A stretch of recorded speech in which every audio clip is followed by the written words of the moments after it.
प्रिय विद्यार्थियों, मैं doctor Kuldeep Fadia, associate professor, department of political science, government Meera girls college, Udaipur. आज हम संयुक्त राज्य अमेरिका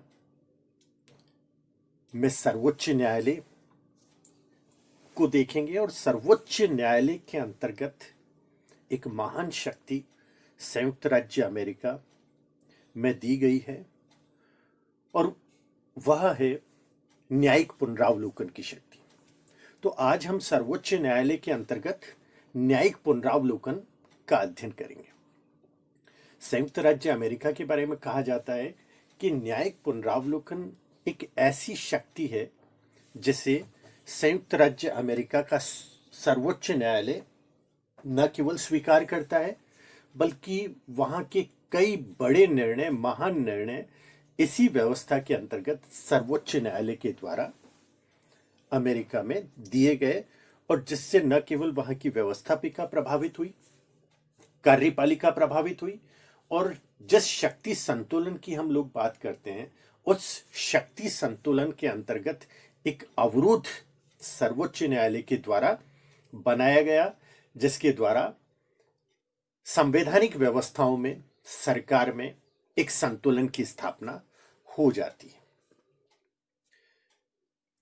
सर्वोच्च न्यायालय में न्यायिक पुनरावलोकन की शक्ति वह शक्ति है जिसके द्वारा वह कार्यपालिका एवं व्यवस्थापिका के उन कानूनों तथा आदेशों को असंवैधानिक घोषित कर सकती है जो संविधान के आदर्शों के मूलतः विपरीत हो। अमेरिका के सर्वोच्च न्यायालय के न्यायाधीश मार्शल, जिन्होंने मार्बरी बनाम मेडिसन विवाद में निर्णय दिया था, उन्होंने न्यायिक पुनरावलोकन को परिभाषित करते हुए यहां तक कहा है कि यह न्यायालय की एक ऐसी शक्ति है जिसमें यह किसी कानूनी या सरकारी कार्य को असंवैधानिक घोषित कर सकती है, जिसे यह देश की मूल विधि या संविधान के विरुद्ध समझती है। मार्शल का निर्णय और मार्शल के द्वारा यह दी गई परिभाषा निश्चित रूप से हमें यह स्पष्ट करती है कि न्यायालय के पास एक ऐसी शक्ति है जिससे वह सरकार के कार्यों को देख सके, उनके बारे में निर्णय ले सके कि वे कार्य संविधान के अनुकूल है अथवा उसके विपरीत, और यदि संवैधानिक भावनाओं के अनुकूल नहीं है तो उन्हें रद्द घोषित किया जा सकता है। डेमोक ने न्यायिक पुनरावलोकन की परिभाषा करते हुए कहा है कि न्यायिक पुनरावलोकन या न्यायिक पुनर्निरीक्षण व्यवस्थापिका द्वारा निर्मित कानून और कार्यपालिका या प्रशासनिक अधिकारियों द्वारा किए गए कार्यों से संबंधित अपने सामने आए मुकदमों में न्यायालय द्वारा उस जांच को कहते हैं जिसके अंतर्गत वे निर्धारित करते हैं कि वे कानून या कार्य संविधान का अतिक्रमण करते हैं या नहीं। अमेरिका में 1787 में संविधान का निर्माण करते समय न्यायिक पुनरावलोकन की कोई व्यवस्था की ही नहीं गई थी, लेकिन 1803 में मार्बरी बनाम मेडिसन के केस में न्यायाधीश मार्शल ने एक ऐतिहासिक निर्णय सुनाया और उस ऐतिहासिक निर्णय के बाद उन्होंने ये कहा कि न्यायिक पुनर्निरीक्षण न्यायालय द्वारा अपने सामने पेश विधायी कानूनों तथा कार्यपालिका अथवा प्रशासनिक कार्यों का वह निरीक्षण है जिसके द्वारा यह निश्चित किया जाता है कि क्या ये एक लिखित संविधान द्वारा निषिद्ध किए गए हैं अथवा उन्होंने अपनी शक्ति से बढ़कर कार्य किया है अथवा नहीं।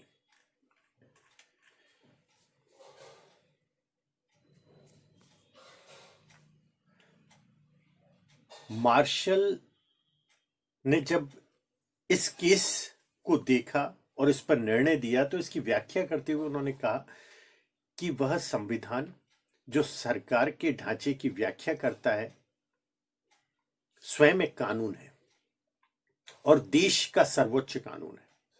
न्यायाधीश जिन्हें संविधान की रक्षा की शपथ लेनी होती है, संविधान और कानून में झगड़ा उत्पन्न होने की स्थिति में कांग्रेस के कानून को अवैध घोषित करने का अधिकार न्यायपालिका के पास है।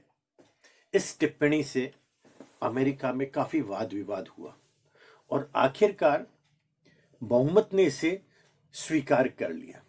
यहीं से न्यायिक पुनरावलोकन की परंपरा की शुरुआत मानी जाती है।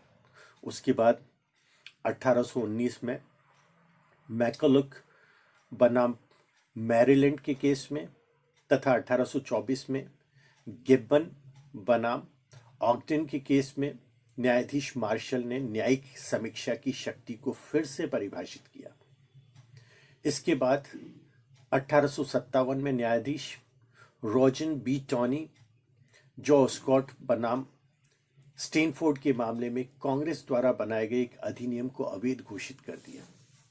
इस न्यायिक सक्रियता से 1932 में राष्ट्रपति और न्यायपालिका में काफी बड़ा विवाद छिड़ गया। 1933 में नेशनल रिकवरी एक्ट को न्यायपालिका के बारे में आक्षेप करना शुरू कर दिया था, लेकिन इसका न्यायिक पुनरावलोकन पर कोई प्रभाव नहीं पड़ा।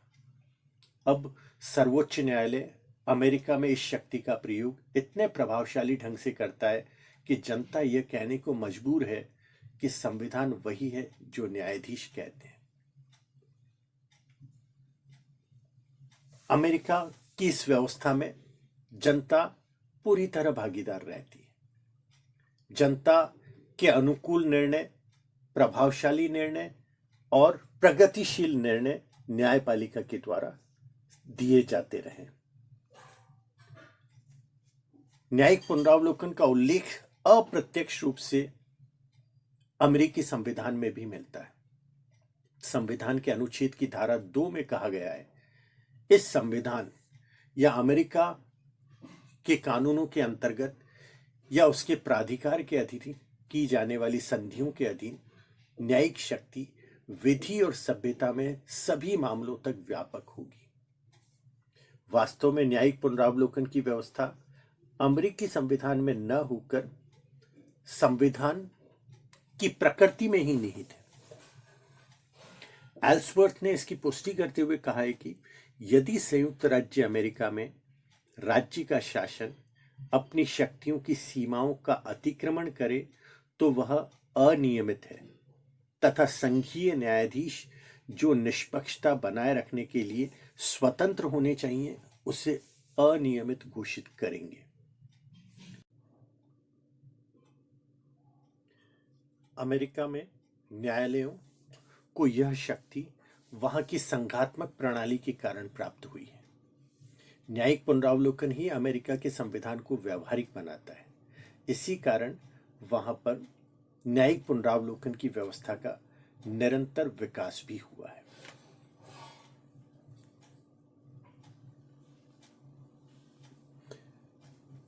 अमेरिकी व्यवस्था के अंतर्गत यदि हम न्यायिक पुनरावलोकन या न्यायिक पुनर्निरीक्षण की विशेषताओं को समझने का प्रयास करें तो कुछ पॉइंट्स हमारे सामने आते हैं जो वहाँ की व्यवस्था के लिए बड़े महत्वपूर्ण हैं, और उन पॉइंट्स को हम देखने का प्रयास करते हैं, जिसमें पहला है अमेरिका के सर्वोच्च न्यायालय की सबसे महत्वपूर्ण शक्ति उसकी न्यायिक पुनर्निरीक्षण या न्यायिक पुनरावलोकन का अधिकार है। इस अधिकार के द्वारा न्यायालय कार्यपालिका और व्यवस्थापिका के कार्यों की वैधता की जांच करता है। सर्वोच्च न्यायालय अपने स्तर पर ही अपने आप ही किसी कानून की वैधता की जांच नहीं कर सकता। जब उसके पास ऐसा कोई मामला या विवाद आता है जिसमें संघ या राज्य के किसी कानून को चुनौती दी जाती है तो न्यायालय को अपना निर्णय उस पर देना होता है। न्यायालय के न्यायिक पुनर्निरीक्षण का अधिकार क्षेत्र बहुत व्यापक है। इसमें न केवल कांग्रेस के बनाए कानून अपितु अमेरिका के राज्यों के संविधान, उनके द्वारा बनाए गए कानून, संधियां और जो संघ सरकार द्वारा दूसरे देशों से की जाए तथा संघ और राज्यों की कार्यपालिकाओं द्वारा जारी किए गए आदेश भी शामिल हैं। अमेरिकी दृष्टिकोण के मुताबिक न्यायिक पुनरावलोकन संविधान की पवित्रता की रक्षा का एक अमोघ अस्त्र है। यह लोकतंत्र के आदेश तथा प्रशासन की मनमानी से देश की रक्षा करता है। संघात्मक शासन व्यवस्था में जहां केंद्र और राज्यों के बीच संवैधानिक विवाद उत्पन्न हो सकते हैं,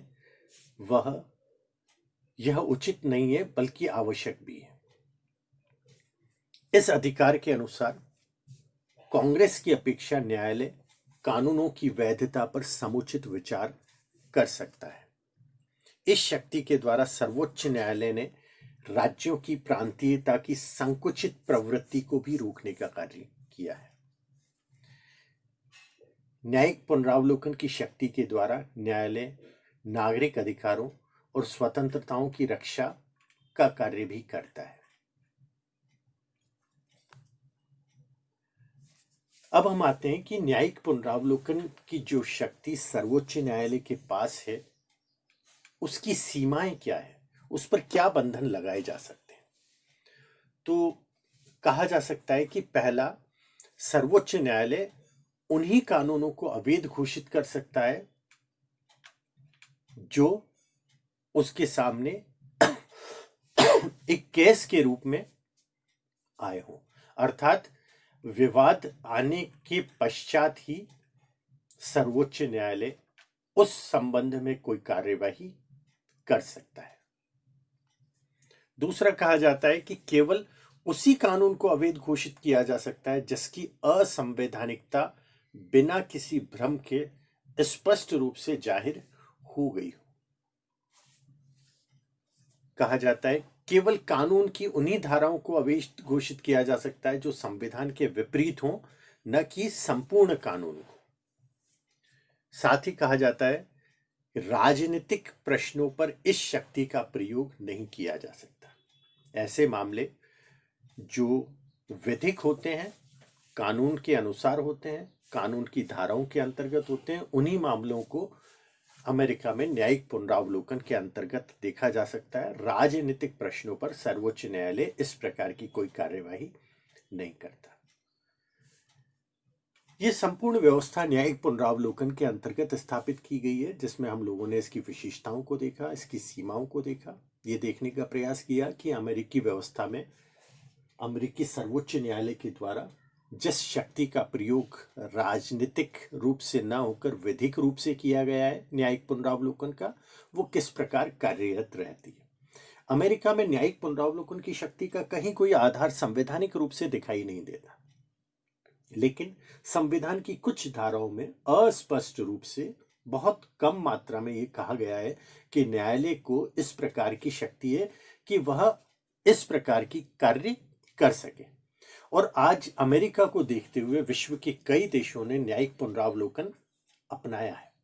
कई देशों की व्यवस्थाओं में हमें न्यायिक पुनरावलोकन देखने को मिलता है, लेकिन अमेरिका एक पहला देश है जहां 1803 के बाद, खासकर मार्बरी बनाम मेडिसन विवाद में जब जस्टिस मार्शल ने जो निर्णय दिया, उसके बाद से हम न्यायिक पुनरावलोकन को विश्व में, अमेरिका में तथा अन्य देशों में देखते हैं।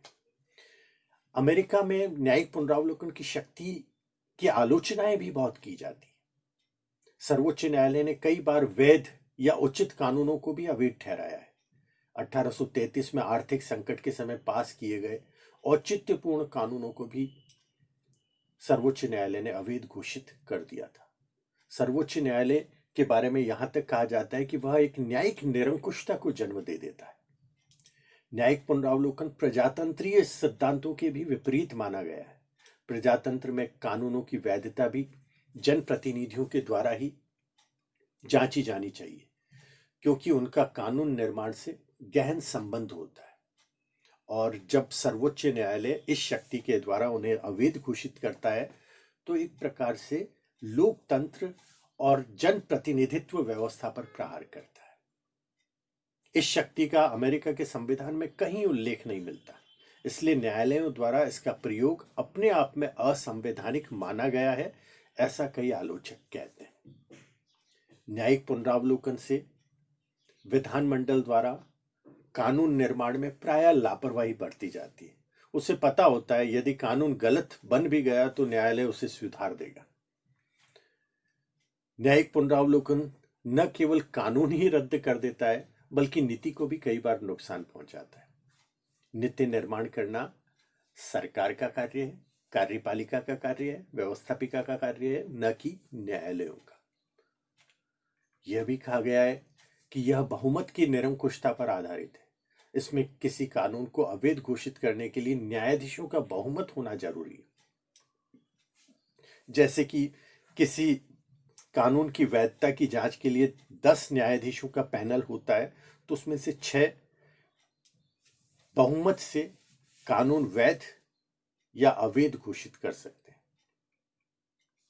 यह तक कहा गया है कि इससे राजनीतिक वाद विवादों को बहुत बढ़ावा मिला है और इससे कार्यपालिका, व्यवस्थापिका और न्यायपालिका में गतिरोध उत्पन्न हो जाता है और बेहतर शासन के लिए इन तीनों में तालमेल होना बहुत जरूरी है।